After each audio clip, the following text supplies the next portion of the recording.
Monitoring hari pertama kesiapan sekolah di era new normal oleh tim Forkompinda bersama gugus tugas percepatan penanganan COVID-19 Kabupaten Aceh Tenggara di Kecamatan Lawe Alas, Kabupaten Aceh Tenggara.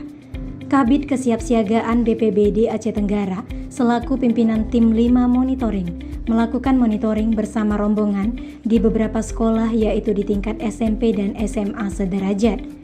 Adapun hal yang menjadi poin penting adalah penerapan standar operasional prosedur protokol kesehatan untuk pencegahan COVID-19 agar seluruh siswa dan siswi yang mengikuti proses belajar mengajar tatap muka di sekolah-sekolah yang terdapat di Kecamatan Lawe Alas aman COVID-19.